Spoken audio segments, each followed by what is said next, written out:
Hello and welcome to Power Problems, a podcast from the Cato Institute where we offer a skeptical take on U.S. foreign policy and discuss some of today's big questions in international security with guests from across the political spectrum. I'm Trevor Thrall, and subbing in for Emma Ashford while she's out on maternity leave is John Glaser. Hi, John. Hi. Today's topic is China's most recent authoritarian turn. The crisis in Hong Kong is piping along at a full boil, and the leaked documents about China's detention of 1 million Uighurs and other ethnic minorities have revealed that the state of mass surveillance and social control in China is absolutely chilling. Here to discuss the situation in China, what it means, and where it's going is Michael Swain, Senior Fellow at the Carnegie Endowment for International Peace. Welcome, Michael. Thank you very much, Trevor. Happy to be here. Yeah, great to have you. So let's dig right in. China's never been a non-authoritarian place, but the recent events seem to indicate that things have gotten sharply worse of late. From a big picture perspective, would you agree with that? And why is it happening now? Well, yes. I mean, I would agree in general that within China, the regime under the Chinese Communist Party and under Xi Jinping, the General Secretary since 2013, has become more ideological, more party-oriented, more party control, more intervention by the party in various areas of society. And it's become, in some ways, more suspicious of the outside and of the West and the United States in particular. And, of course, has taken a turn in foreign policy towards being more what you would call assertive in a variety of different areas. Now, there's a lot of different reasons why this has happened. I think a lot of them are domestic. Some of them are not. On the domestic side, it's, I think, in part a response to the consequences of decades of reform and opening up. That entire process, which has led to enormous growth for China, raising of living standards, opening up of Chinese citizens to what's going on in the world, et cetera, all of that has led to both good and bad things. It's allowed China to recognize where it stands in the world and what it needs to do to compete and get ahead and develop itself. But it's also brought on lots of corruption. The CCP regime has always been to some extent corrupt, but under the reforms, I think it's gotten a lot worse. And it's also opened up Chinese thought to a lot of very heterogeneous ideas. So there's a lot of things that percolate around in Chinese society, and the Chinese regime has always been very sensitive to the influence of outside forces in China, particularly when China looks or is developing into a very challenging situation or looks weak in some way. There's always been this real sensitivity to foreign intervention to try to sort of weaken or undermine China. So all of those things, I think, are playing a role. The example of the colored revolutions that occurred in Europe, the collapse of the Soviet Union, I mean, that goes back some time, but that kind of sense of insecurity that the regime developed as a result of that, and when you add in the corruption and et cetera. And then finally, I guess you could say that in the most recent period, you've also got the issue of the position of the United States itself, which has become in its own way more adversarial in its approach to China. And I think that has also, sort of tightened concern within China to strengthen the role of the Communist Party and its influence over a variety of different areas. One of the more discrete issues of China's domestic authoritarian turn is its treatment of minorities or territories that sort of where its rule is challenged, like in Hong Kong. Can you talk about China's treatment of the Uighurs, the situation in Hong Kong, how Beijing is dealing with it, how you see things moving forward? Yes, well, these are particular areas where, of course, China has taken a very I would say, repressive bent in its handling of certain problems.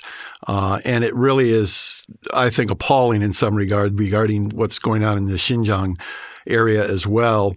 But it's a response and overreaction, I think, to the insecurity, again, that I think exists in the Chinese regime in a variety of different areas, and its sense that the potential for terrorist acts has increased. I'm talking about Xinjiang now. and that there have indeed been several thousand terrorist incidents in China in recent years. They began to get really serious over the last 3 or 4 years. And if you've seen the recent New York Times issuing of documents that had been leaked on this whole Xinjiang affair, which appear to be authentic. Some people say they're not because they're not grammatical Chinese, etc. I can't really say as to whether or not they are, but they sound as if they could very well be authentic. And there it shows very clearly that you had Xi Jinping basically draw a line in the sand and say, enough already. This kind of terrorist action, which has resulted in the deaths of not thousands and thousands of people, but significant numbers of people in main, central China cities and places like that, not all in the Xinjiang or minority areas, that this requires a very harsh response. And he has basically drawn from the kind of Leninist, if not Maoist, playbook in trying to respond to that. And he's put in place an individual who was in Tibet before the Xinjiang, recent Xinjiang policies. And he had clamped down in Tibet to try to control resistance there. And now he's doing the same thing and leading the effort in Xinjiang. And it's consisted of these camps. The Chinese call them re-education and training centers, but of course they're involuntary. And they have, compulsory placed up to 1 million, maybe more than 1 million, some people say several million, Uighurs in there for basically propaganda and brainwashing sessions. And I mean, this really is a throwback to the Maoist period. It's what is, I think, the huge blot on the Chinese regime's successes to date. And as I tell Chinese officials all the time when I'm speaking with them, you have no idea how negative an impact this is having in attitudes, not just in the United States, but in many countries around the world, that you've resorted to this draconian effort to try to deal with a real problem, but one that doesn't, I think, require this kind of overreach and overreaction. And so the Chinese government is legitimately, I think, being criticized in various areas for this behavior. Now, what we can do about it and change it is another matter, because it's a very challenging issue, and we can talk about the general question of how do you deal with human rights abuses in China, if you like. But let me just say a word about Hong Kong. The Hong Kong situation is really a tragic one in a lot of ways. And there it's not nearly as simple, clear-cut, relatively simple at least, as the Xinjiang situation might be. I think we're where we are in Hong Kong because of mistakes that have been made by all parties, including Beijing, including the Hong Kong government, and including the pro-democracy movement. It goes back to a series of actions that were taken in the early 2000s, which were efforts by Beijing to establish some degree of greater regularity in its interactions with the Hong Kong government in managing certain types of things. And then, of course, in moving forward towards a greater degree of suffrage within Hong Kong, which is part of the whole basic law and the joint declaration, the understanding with the United Kingdom that was reached at the time. And many people believe that Beijing was putting too strong a hand on this process of moving towards greater democratization to try and limit it. And so you had a response on the part of the Hong Kong pro-democracy movement. But it was a response that I think at various times was really an overreaction. It was an effort to try and move too far too fast. And it was an effort to try and really achieve goals which I think ultimately are unachievable in some ways for Hong Kong. It is not going to be an open Western-style liberal democratic society where it's only one man, one vote, and whoever gets elected, and Beijing has nothing to say about it. Beijing will continue to have influence over the nominees for the most senior positions in the Hong Kong government, while hopefully supporting continuation of rule of law and the other things that have been enshrined in the basic law. The problem now, however, is that you've gotten both sides that have kind of dug in on a series of issues and are sort of non-negotiable. The pro-democracy movement has been heavily influenced by, I would say, the more radical wing of it, which is saying that, no, we need to have acquiescence by the Hong Kong government and Beijing to our 5 demands regarding Hong Kong, and nothing short of that. We won't compromise one bit. And Beijing just has to accept this, and will keep on demonstrating until they do. And then Beijing's position or at least the Hong Kong government's initially, was to be somewhat conciliatory, but then to draw a line and say we're not going to go any further until we get a cessation to the violence, which resulted from the lack of the Hong Kong government's acceptance of the 5 demands. And so, we are where we are now. And you don't have a leadership in Hong Kong on the pro-democracy side that is really clear, authoritative, and has the backing of the Hong Kong population, because it's really amorphous kind of a movement. And in my opinion, the Hong Kong Democratic parties have really been missing in action on this. They really have abrogated their responsibility of really trying to step up and strike out and establish a platform for the Hong Kong pro-democracy movement that is reasonable, that would meet some of the needs that the Hong Kong government and Beijing have to keep China, sovereign in Hong Kong. And they're not doing that. Yeah. So what if you were advising the pro-democracy folks there, what is a reasonable set of goals for the pro-democracy movement?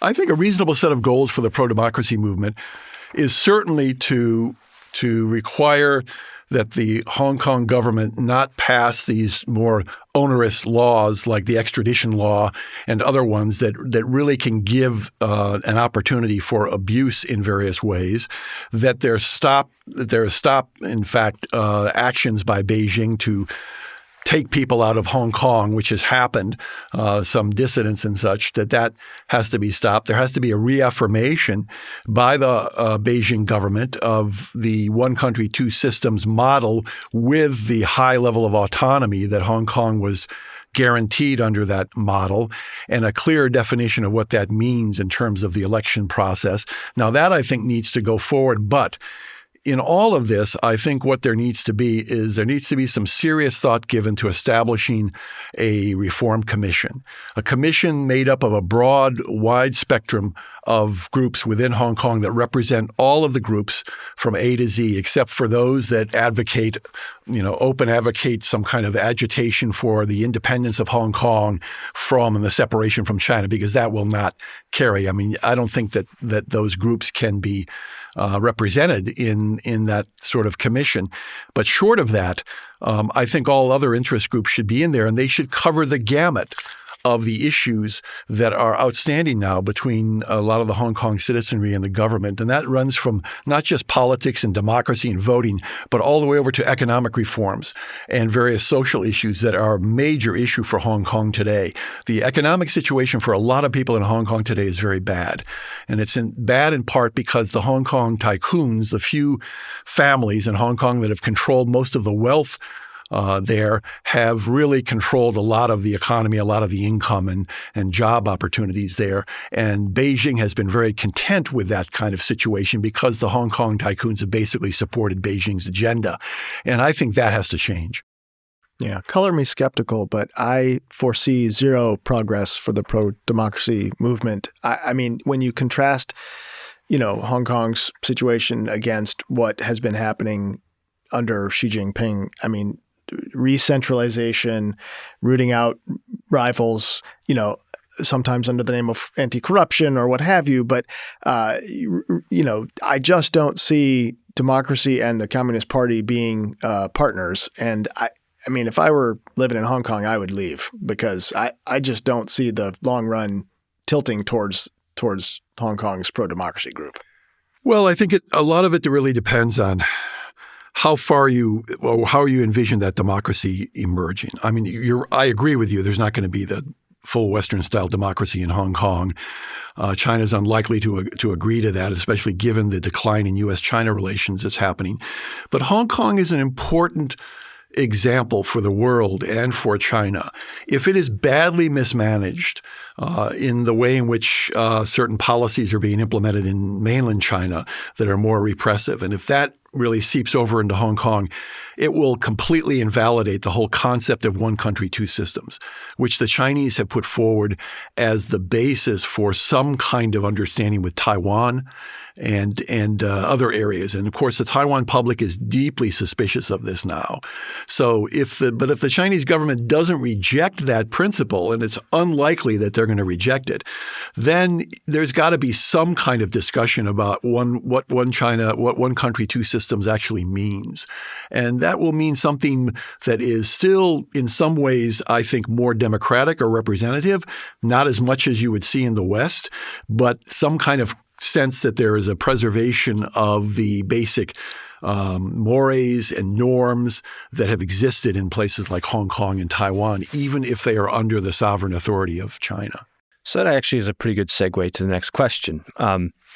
Most of the things we've discussed so far have served as ammunition for commentators here in the United States to basically decry the engagement strategy that was taken primarily, specifically in the 90s up to now. And allegedly, part of that plan was more engagement with China, particularly on economics and trade, will eventually liberalize China, and they can be a member of the community of nations as defined by a very selective group of people in Washington, D.C. Is that true? Is that narrative accurate? You think that engagement in this sense has failed in some way? No, I am not sympathetic to this argument because I think it's really kind of excessive, and it really blurs a lot of issues and distorts a lot of things. Look, first of all, you have to understand that engagement is not a strategy. Engagement is a tool. Engagement is a description of the general relationship between China and the United States, which was that the two countries were going to interact with each other, engage with each other in ways that were other than what we had with the Soviet Union during the Cold War, the idea of peaceful coexistence, of getting along, but not really engaging with each other all that much. And here you have a China that is now deeply involved in the world community. It's got a huge impact on the global economy. It has much more influence in a variety of areas overseas than it's ever had before. And it has a lot of countries that are deeply engaged with China and in some ways very dependent on China economically. And so it's kind of ridiculous to say that you can't have or shouldn't have engagement with this nation. I mean, it's a fact that you've got to be able to engage with China. And in fact, most recently now in his speech, the latest speech by Vice President Pence, which I found very interesting, he went through the usual litany of criticizing why China is so bad. And then he ends up with a long discussion at the end of how it is that we cannot contain China. We should not contain China. We don't have any desire to overthrow the Chinese system. Each country has its own system, and we need to engage with the Chinese. Engagement. He used that word, engage with the Chinese. So here you are again. You're back to engagement. I mean, you can't avoid it. So, I mean, my view is that in the past, sure, there could have been things done by the United States at various times that might have been able to improve China's domestic situation, perhaps, in some ways, or improve China's behavior in some ways in the international arena, probably more in the latter than the former. But I don't think that those actions, that the U.S. actions that it took, in some sense, could have prevented a greater degree of party control and repression that we see now. I don't see what those American policies would have been. Some people say, well, the United States should never have allowed China to enter the WTO, the World Trade Organization, because they've just taken advantage of it and run roughshod over the world, and they've gone into all kinds of markets all over the world. But that is like turning that whole process on its head, because what really happened in the WTO, the main consequence of it was it opened China's market to the West and to the outside. The Chinese did away with a huge amount of their barriers and tariffs as part of that process. And so you had the entrance of much of the world into China, and then China's ability to trade with much of the world, such that the World Bank has said since 2008, 1/3 of global growth has been due to China. So I don't see how you can possibly look at those kinds of statistics and those issues and say, well, engagement has failed, and engagement was just simply a failure. I mean, it's just a cartoon. So that does, however, the facts of engagement make it a fairly sticky policy problem to think about how to attempt to respond to things you don't like a superpower doing. I'm not sure there's a recipe for how to encourage a superpower to behave better. I'd like to see that. If anyone has one, send us an email. But given that China is so darn important to the U.S. economy, to our allies, to everyone's economy, and so on, how do you stop them from detaining 1 million+ plus Uighurs? Well, as I said before, the human rights issue, I mean, that's the thorniest issue for the United States. And, the short answer is you can't. I mean, you can't stop them from doing this. What you can do, I think, is you can try to marshal as much international condemnation or criticism of this as possible, because the Chinese government cares a lot about its image, about its reputation. Now, you may not think this. In some cases, when you read some of the stuff written in the West, you would think that the Chinese could care less and they're just running roughshod over the world. But in fact, the record of U.S.-China relations and China's relations with other countries as well suggests that they are often very sensitive to this issue. So if they feel that there is a strong degree of censure in the international community on this kind of issue, what you might be able to get is them bringing this whole process to a close or reducing it to a certain extent, and then claiming that, well, the retraining has been successful. Things have happened that are good. There haven't been any further terrorist attacks of any major nature. And they say that now. They say that since we've been doing this program, there's been no attacks. So, I mean, if that continues, they can claim that, oh, well, this has worked. And they can back off it. And they will never, ever admit that it was because of international censure or pressure. But you could see that there probably did have that kind of influence on them if you can marshal that kind of broader global approbation. Moving away from China's domestic policies, what about China's role in the world and how that intersects with perceived U.S. interests? My sense is that, many of the hawkish criticisms of China amount to essentially a caricature of this country and the threat it poses to the United States. How do you assess this? Well, I'm not certainly someone who believes that China is the kind of adversary or enemy or existential threat that some people think. I mean, I was very much involved in this open letter that came out in July in the Washington Post to the president and the Congress that was signed at the time by 100 various former foreign policy people, policy practitioners, China experts, et cetera. Now I think it's about 200 they've signed. And it really said, that the position of the Trump administration on China, it's more or less zero-sum kind of approach until these most recent speeches by Pence and Pompeo, that approach is just simply counterproductive. It's not going to get where we want to go. It's not going to be supported by the rest of the international community.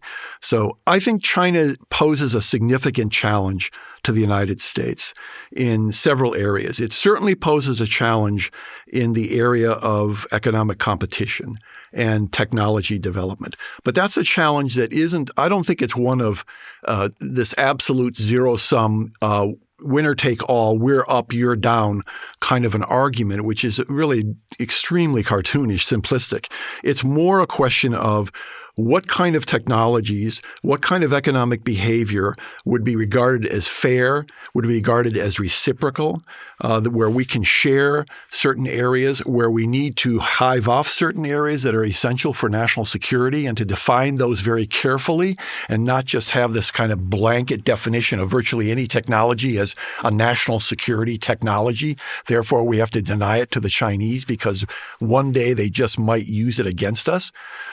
Sure, the Chinese are doing things in the cyber world that are not good. I mean, I talked to some people who are engaged in this world, and the Chinese have been very aggressive in going after a lot of cyber secrets, if you will. Of course, we're just the picture of docility over here in Washington. Yeah, well, I was just about to say, of course, the United States' own capabilities in this area are very strong, and of course, very few people talk about that. They talk a lot about what China's doing.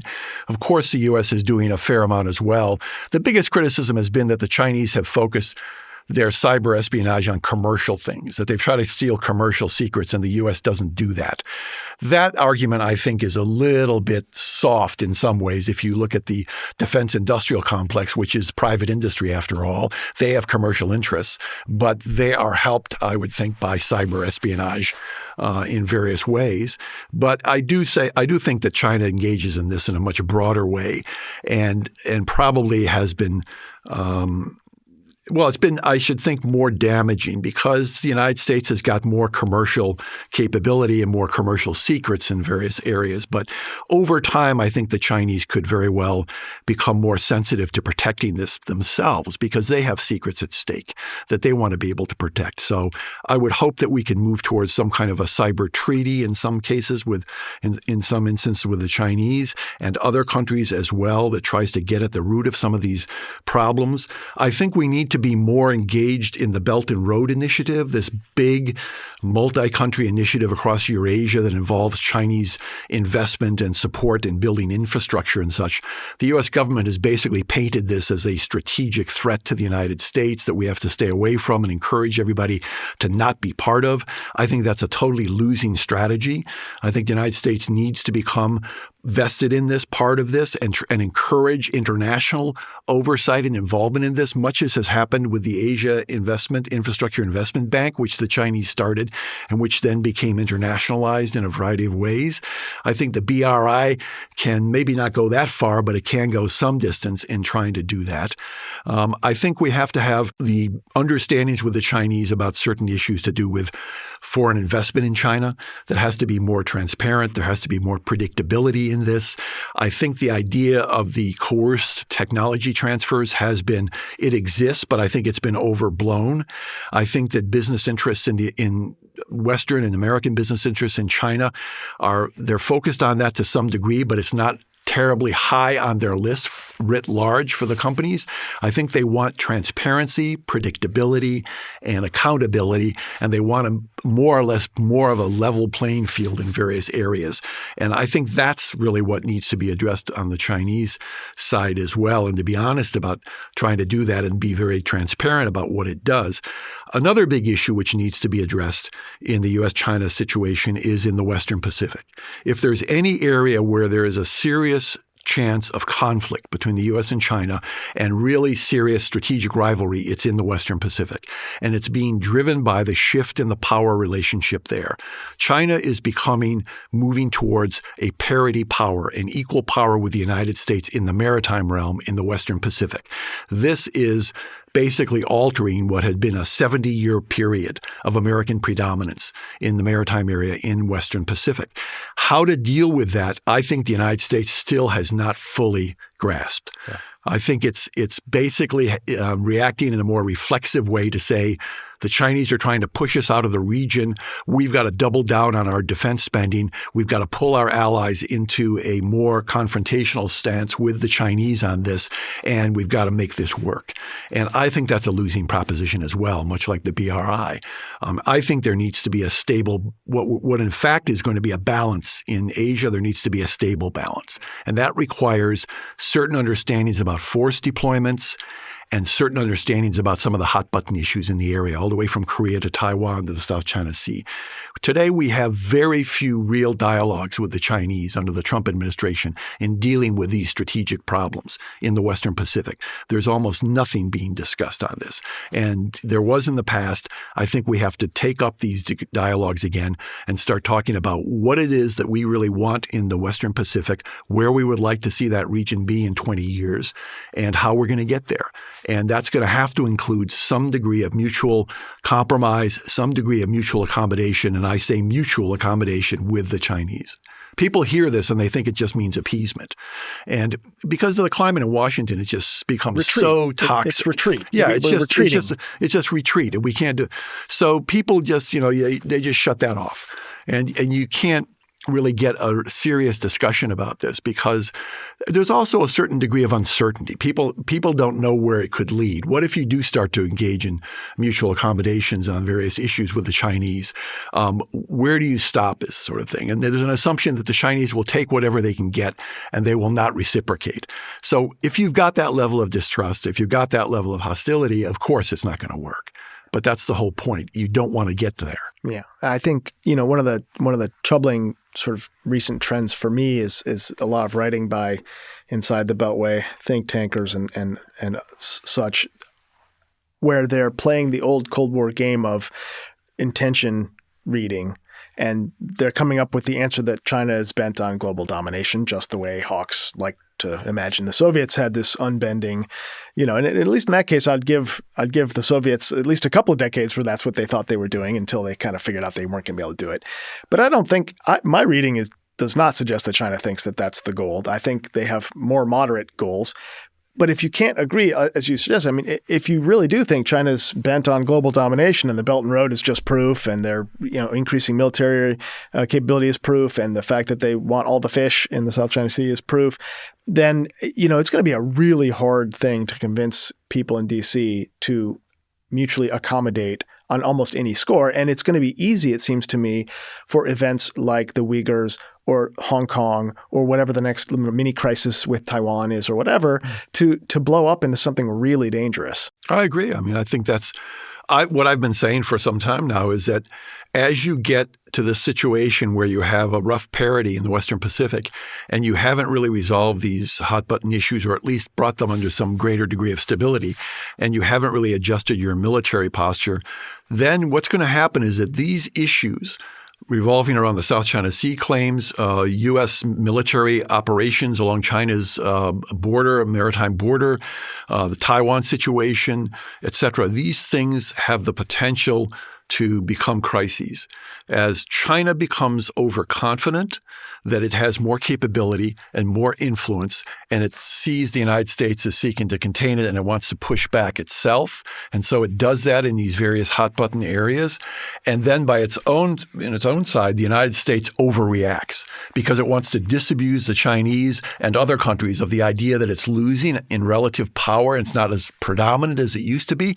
So you have this very unhealthy dynamic of overconfidence and overreaction that could really produce crises that they're not going to necessarily result in war, but they could produce such damage in the relationship, in the global economy, that it could really change the situation that we're looking at today and make it much worse from what it is now. So that's why I've been saying that China and the United States, along with the support of other countries, U.S. allies in Asia, need to get much more serious about crisis management efforts, go beyond just simple operator-to-operator military operators on the local scene, which is a lot of what our current agreements with the Chinese are about, avoiding an incident at sea between two operators. But a real crisis quickly escalates. It goes beyond that. You can't just prevent escalation by having a few protocol understandings about how to engage on something. You can have a situation created where things begin to escalate and neither side is willing to compromise. And if you haven't got a clear understanding about how each side reads the other, how they interpret escalation or de-escalation, signaling, etc., then you're really dealing in a lot of dangerous environments. So just to wrap up, Trump has clearly taken a confrontational approach on trade, but maybe a less confrontational approach on the human rights and other stuff. Not clear to me that there's what you'd call a coherent strategy in the Trump administration for China. But when you look at the crop of Democratic candidates, do you have a sense that there is a different approach on the Democratic side, or are there some candidates or a candidate who you think might have a better vision for that? Well, I don't think there's any one candidate who comes to mind as being out there with a very distinctive, different kind of take on all of this from what I've been describing. To a great extent, most of them have thus far been focused on the trade and economic issues because this has so much resonance with the American public. And in that area, they've been critical of the tariffs as a blunt instrument, an overly blunt instrument, and I would completely agree with that. But they haven't really gone much beyond that. They've also given certain levels of support to what's going on in Hong Kong, to the demonstrators, et cetera.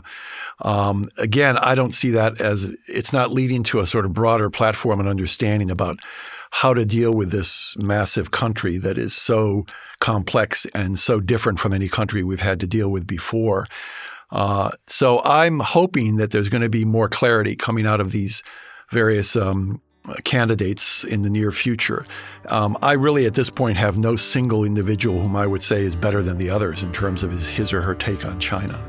Well, maybe we will learn more in debates over the next few months. It'll be interesting to see. I don't think this is the next great challenge for American foreign policy. So I'm sure we'll have to have you back on a regular basis to talk about it. So, Michael, thanks for joining us today. Sure. Thanks to our producers, Cecil Sherman and Luis Ahumada Abrego, and to all of you for listening. To continue the conversation, our Twitter handle is @PowerProblems. And if you like the show, please leave us a good review on iTunes or wherever you find your podcasts.